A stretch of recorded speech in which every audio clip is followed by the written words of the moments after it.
Welcome back to our journey through the book of Proverbs. In chapter 7, we saw the dark allure of the forbidden woman in the shadows. Today, we step into the light with Proverbs chapter 8. Here, Lady Wisdom does not hide. She takes her stand on the heights and at the city gates, offering a magnificent self-recommendation that reveals her divine origin as the master builder of the universe. Does not wisdom call out? Does not understanding raise her voice? On the heights along the way, she takes her stand. Beside the gates leading into the city, she cries aloud. To you, O people, I call out. You who are simple, gain prudence. Proverbs chapter 8, verses 1 to 5. Wisdom initiates the process by meeting people where they are, in the marketplace of life. She addresses all humanity, the sons of men, demanding a basic stance of loving openness to her message. In the biblical era, the gates were where justice and news happened, the civic courts of the day. Today, folly's voice is loud in our digital streets, media, and academia, but Lady Wisdom still cries out through our conscience and the created order, inviting us to choose discernment over modern simplicity. Listen, for I have trustworthy things to say. All the words of my mouth are just. None of them is crooked or perverse. Choose my instruction instead of silver, knowledge rather than choice gold. Proverbs chapter 8, verses 6 to 10. Wisdom's teaching is plain, straightforward, and of the highest morality. She uses physical imagery. Honesty is bright and straight, while dishonesty is dark and crooked. She places herself as the supreme priority, worth more than rubies or any worldly desire.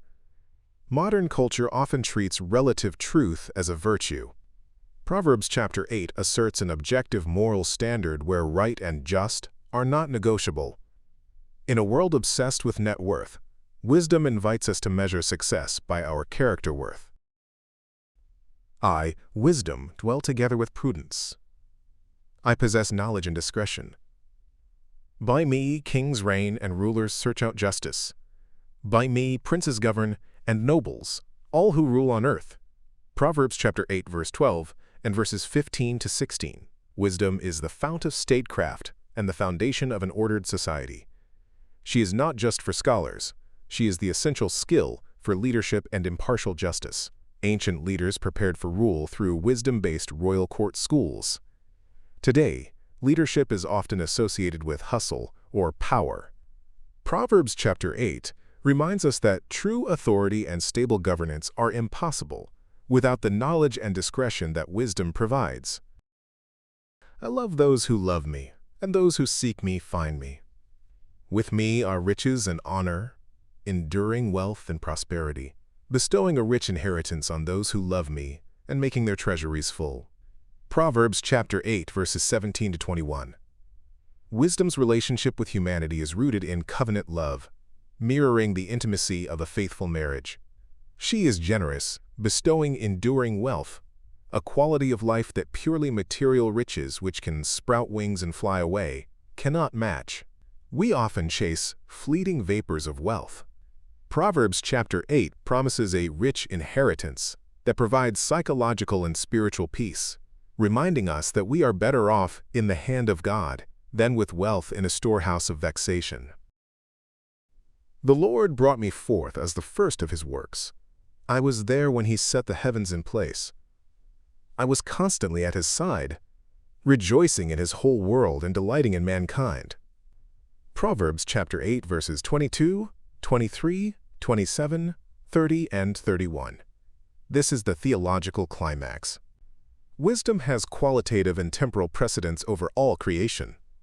She was a delighted spectator and companion as God gave order to chaos. This shows that the principles of wisdom are embedded in the very structure of reality.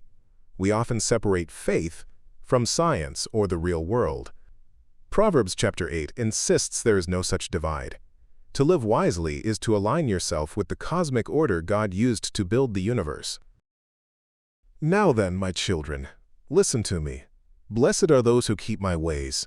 For those who find me, find life and receive favor from the Lord. But those who fail to find me harm themselves. All who hate me love death. Proverbs chapter 8, verse 32, and verses 35 to 36.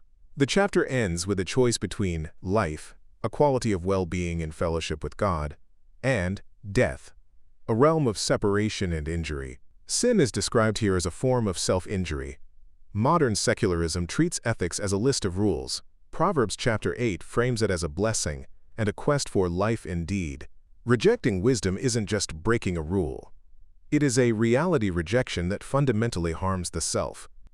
Proverbs chapter 8 reveals that wisdom is the bridge between humanity and the Creator. She is the invitation to a life of union and purpose.